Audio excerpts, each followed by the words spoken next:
आज हम देखते हैं कि पंचायतों का गठन कैसे हुआ, कैसे संविधान में जब प्रावधान लिखे जा रहे थे उस समय महात्मा गांधी जी और अंबेडकर साहब के बीच में बहस हुआ और इस संबंध में क्या मतभेद थे दोनों के बीच में, इसको हम समझते हैं। इसके बाद हम समझेंगे कि इसके लिए क्या संविधान में संशोधन किया गया और क्या क्या प्रावधान किया गया, कैसे उनका चुनाव होता है, इन सब के बाद। दोस्तों, जब हमारा संविधान बन रहा था उस समय क्या हुआ, गांधी जी तो पक्ष में थे ग्राम पंचायतों के, लेकिन अंबेडकर साहब पक्ष में नहीं थे। गांधी जी का तर्क था लोग सीधे राज्य विधानसभा में राज्य के मुख्यमंत्री के पास तो जा नहीं पाएंगे, क्योंकि गांव में भोले भाले जनता लोग रहते हैं और जनते लोग तो साधारण सी विधायक आएंगे तो वो लोग बात करने के लिए डरते हैं, तो वो लोग कहाँ से अपनी आवाज़ को वहाँ तक ले जाएंगे। ये था गांधी जी का पक्ष। गांधी जी का कहना था कि गांव में ही ऐसा प्रावधान कर दिया जाए, एक ऐसी संस्था बना दी जाए कि लोगों का कोई भी समस्या हो तो वो सीधे वहीं जाकर अपना समस्या का हल करा ले। अब मान लो मेरे घर के सामने नाली का सफाई कराना है, क्या मैं मुख्यमंत्री के पास आवेदन लेके जाऊंगा कि मुख्यमंत्री साहब आवेदन लाया हूँ, गांव के सामने सफाई नहीं हुआ है। तो गांधी जी का यह तर्क था कि गांव में ही एक ऐसी व्यवस्था बना दी जाए, एक ऐसी संस्था बना दी जाए जहाँ इन छोटे मोटे मामलों का निपटारा गांव स्तर पर ही कर दिया जाए, और यदि कोई बड़े मामला है तो उसको लोगों को सीधे मुख्यमंत्री तक आना ना पड़े, वो गांव में ही प्रस्ताव दे और ग्राम पंचायत से ही वो प्रस्ताव आगे बढ़ते हुए ब्लॉक, डिस्ट्रिक्ट, स्टेट लेवल में जाए और समस्या का समाधान हो पाए। ये था गांधी जी का तर्क। लेकिन अंबेडकर साहब का कहना था कि ग्राम पंचायत तो केवल लूट का ही अड्डा बनेगा। पैसा देंगे यहाँ सरपंच को, पैसा देंगे गांव के सरपंच को, सरपंच पैसे को खा देगा। ये था अंबेडकर साहब के मन में। गांधी जी कहते थे आप अपनी बात को अपने पास रखो, मैं भी कह रहा हूँ आप पैसे को देख रहे हो, मैं तो भोले भाले जनता को देख रहा हूँ, उसकी सुनवाई कौन करेगा। अब बबरिश आ गई, गांधी बबरिश आ गई। तब क्या हुआ, संविधान सभा में बहस हुआ।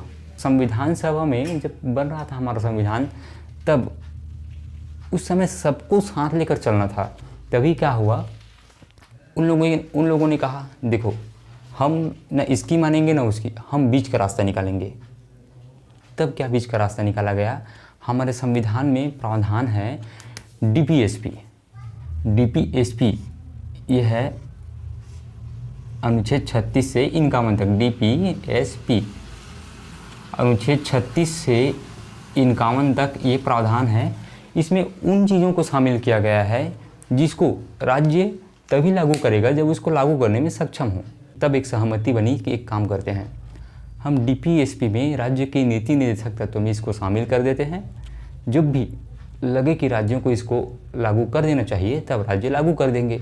इसी डीपीएसपी में शराबबंदी जैसे कानून भी शामिल है दोस्तों। राज्य सरकार हमको दावा करती है ना शराबबंदी किया जाना चाहिए, जब चुनाव होता है तब लिख के देते हैं हम चुनाव शराबबंदी करेंगे, हम ये करेंगे, फलाना करेंगे, टिमका करेंगे। वो सब ये डीपीएसपी का प्रावधान है, और डीपीएसपी में जो भी प्रावधान है उसको तत्काल लागू करना कंपलसरी नहीं है, नहीं इसको हम न्यायालय में चुनौती भी नहीं दे सकते। यहाँ पे स्पष्ट शब्दों में लिखा है, अनुच्छेद 37 स्पष्ट शब्दों में कहता है कि डीपीएसपी से संबंधित कोई भी प्रावधान है और राज्य उसको लागू नहीं कर रहा है तो न्यायालय में नहीं जा सकते आप, क्योंकि वो राज्य की इच्छा पर निर्भर है, राज्य की आर्थिक स्थिति पर निर्भर है। तब यहाँ पे क्या किया गया, हमारे संविधान में ये सब बहस हुई, तब कहा गया ठीक है हम राज्य की इच्छा पर निर्भर कर देते हैं। गांधी जी आप भी खुश, जब राज्य को लगेगा लागू करना तो कर देंगे। गांधी ने कहा चलो ठीक है भाई, मेरा भी कम से कम बात रखे, सियान के बात ला रखे। ये सोचकर अनुच्छेद 40 में आर्टिकल 40 में इसको रख दिया गया, ग्राम पंचायतों का गठन। अब क्या हुआ, इसी के तर्ज पर बहुत सारी समितियां बनी। बलवंत राय मेहता समिति बनी, अशोक मेहता समिति बनी, सिंघवी समिति बनी, तमाम समितियों का सिफारिश आता गया। तो बलवंत राय मेहता समिति ने सिफारिश की कि 3 स्तर पर पंचायत होनी चाहिए, 3 स्तर पर स्वशासन होना चाहिए, एक गांव के स्तर पर, एक ब्लॉक के स्तर पर, एक जिला के स्तर पर।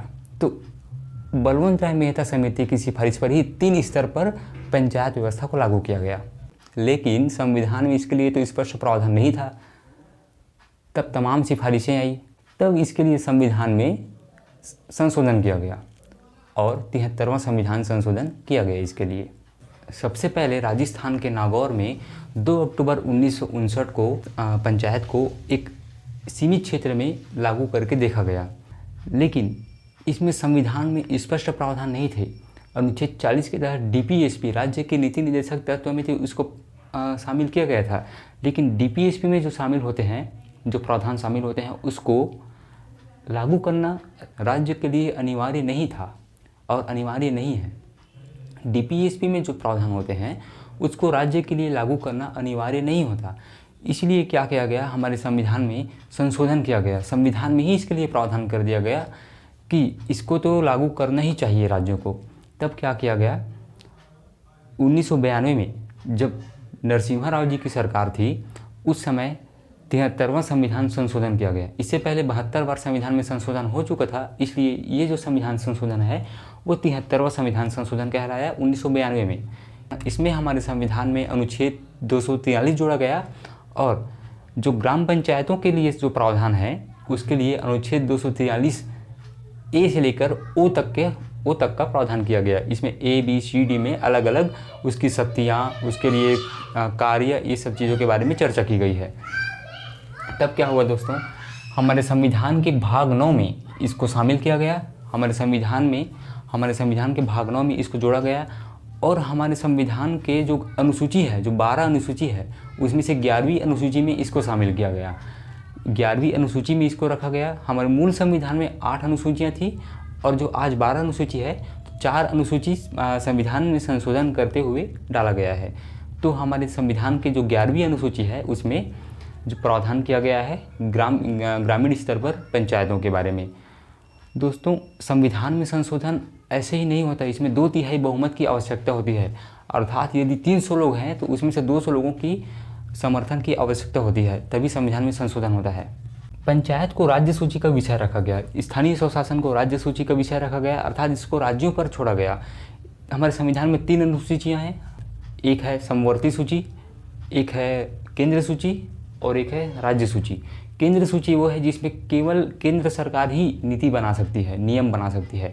राज्य सूची वो है जिसमें केवल राज्य सरकार ही उसके लिए नीतियां बना सकती है, और यदि राज्य सूची के बारे में यदि कोई प्रावधान केंद्र बनाना चाहे तो केंद्र सरकार को आधे राज्यों से परमिशन लेना पड़ेगा, और यदि आधे राज्यों से परमिशन नहीं लिया तो उस पर माननीय सुप्रीम कोर्ट उस हद तक जहाँ तक उन्होंने संविधान का उल्लंघन किया है उस प्रावधान को समाप्त कर देगा, खारिज कर देगा। और समवर्ती सूची वो है जिसमें केंद्र भी कानून बना सकता है और राज्य भी कानून बना सकता है। तो दोस्तों, इसको समवर्ती राज्य सूची में शामिल किया गया। सबसे पहले इसको राजस्थान के नागौर में 2 अक्टूबर 1959 को लागू किया गया। अब इसके बाद एक सबसे बड़ा प्रश्न आता है, ये जो स्थानीय स्वशासन से संबंधित एक बहुत बार एग्जाम में क्वेश्चन पूछा जाता है कि इसका मूल उद्देश्य क्या है। तो इसका मूल उद्देश्य है दोस्तों सत्ता का विकेंद्रीकरण। स्थानीय स्वशासन का मूल उद्देश्य सत्ता का विकेंद्रीकरण है। 73वां संविधान संशोधन किया गया 1992 में। इसके बाद इसको लागू कब किया गया, 1993 में, 24 अप्रैल 1993 में इसको लागू किया गया। इसलिए इस दिन पंचायती राज दिवस मनाया जाता है। पंचायतों को 29 विषयों पर उसको 29 विषय दिया गया है जिस पर वो कानून बना सकते हैं, जैसे कि खनन से संबंधित हो गया या नल जल बिजली सफाई, इन सभी विषयों पर पंचायत कानून बना सकती है। और पंचायत चाहे तो टैक्स भी वसूल सकती है। जैसे प्रकाश टैक्स, मकान टैक्स, ये सब जब हम टैक्स लेते हैं, और इस टैक्स में वृद्धि राज्य विधानमंडल यदि प्रावधान कर दे कि पंचायत इस संबंध में भी टैक्स वसूल सकती है तो प्रावधान के तहत और अन्य टैक्स भी वसूल सकती है।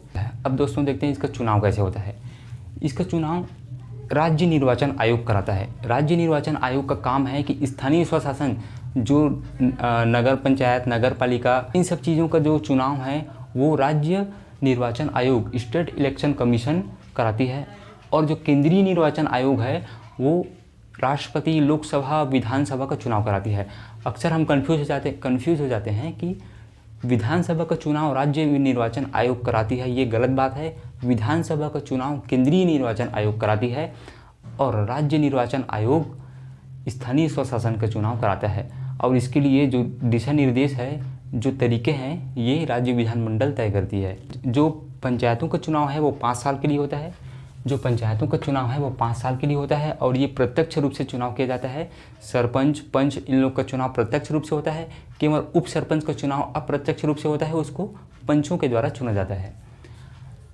और दोस्तों, मान लो कि सरपंच का पद खाली हो गया या ग्राम पंचायत को भंग कर दिया गया, मान लो 3 साल तक ही ये पंचायत टिका, उसके बाद इस पंचायत को भंग कर दिया गया, तब अब बचा 2 साल, तो बचे 2 साल के लिए ही इलेक्शन होगा।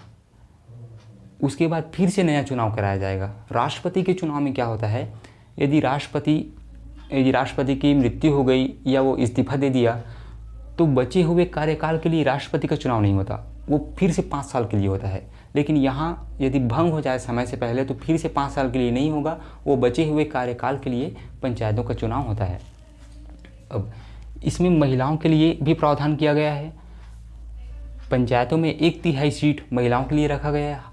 हालांकि इसमें संशोधन करते हुए राज्यों ने 50% तक बढ़ा दिया है कि महिलाओं का इसमें प्रतिनिधित्व 1/3 ना होकर, अर्थात 33% ना होकर 50% तक किया जाना चाहिए। जैसे कि छत्तीसगढ़, मध्य प्रदेश, बिहार सबसे पहला राज्य है जिन्होंने 50% किया था। और दोस्तों, जो SC ST है, जो अनुसूचित जाति और अनुसूचित जनजाति है, उसके लिए भी प्रावधान किया गया है। लेकिन उसका जो सीट है वो उस क्षेत्र की जनसंख्या के आधार पर उसको तय किया गया है। सरपंच को हटाने की प्रक्रिया क्या है? सरपंच को तभी हटाया जा सकता है जब 2/3 पंच प्रस्ताव दे, 2/3 पंच प्रस्ताव पारित करे, तभी सरपंच को हटाया जाएगा। जैसे कि मान लो 12 पंच है तो उसमें से 2/3 पंच में 8 पंच, 12 में से 8 पंच यदि सरपंच को हटाना चाहें तो हटा सकते हैं और नया चुनाव करा सकते हैं।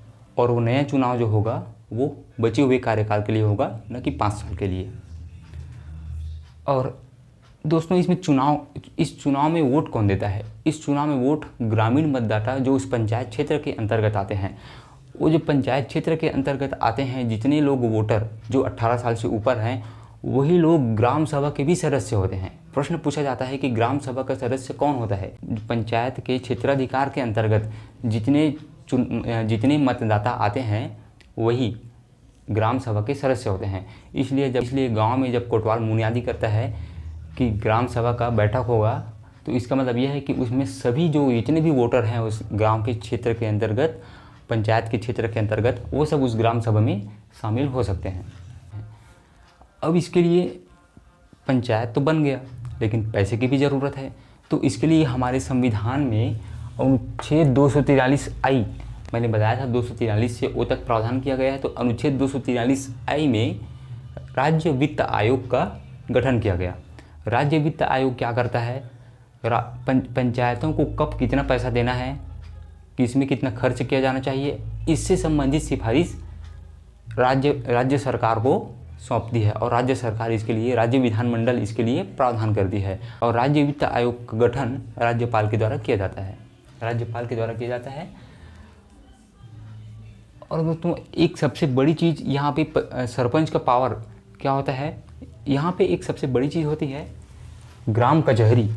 ये जो गांव के सरपंच है वो ग्राम कचहरी के अंतर्गत फौजदारी मामला और दीवानी मामला, इस दोनों की सुनवाई कर सकता है। कैसे?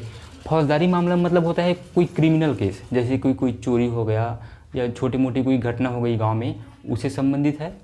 और जो दीवानी मामला है ये पैसे से संबंधित है, जो 10,000 तक से ज़्यादा नहीं होनी चाहिए। 10,000 से कम के मामलों में गांव के सरपंच सुनवाई कर सकता है। इससे संबंधित UPSC में एक क्वेश्चन पूछा गया था।